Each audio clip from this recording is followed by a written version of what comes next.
4 million Kenyans are now said to be having, over 4 million really, are said to be having chronic kidney disease. These people are at various stages, like I talked earlier, and ultimately all of them will end up in getting into end-stage kidney failure if they live that long. Now, kidney transplantation is a preferred form of treatment for patients who have got end-stage kidney failure.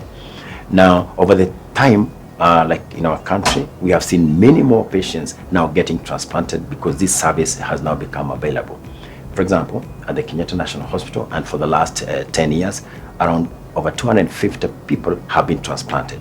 And with the coming of the CK dot, the new building that you have besides here, now we are getting more people transplanted across Kenya, and we are also becoming a center of excellence in a situation where people are coming from the other parts of East Africa come to be transplanted in this country, which is a good thing.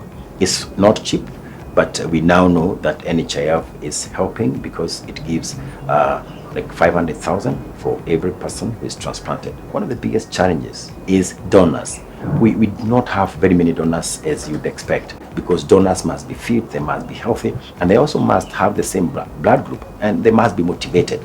Sometimes people out there think that donors are available and generally there, but those people who have got end-stage kidney failure, they're on dialysis, will attest that getting donors is a big problem. Then after transplantation, then you need medication.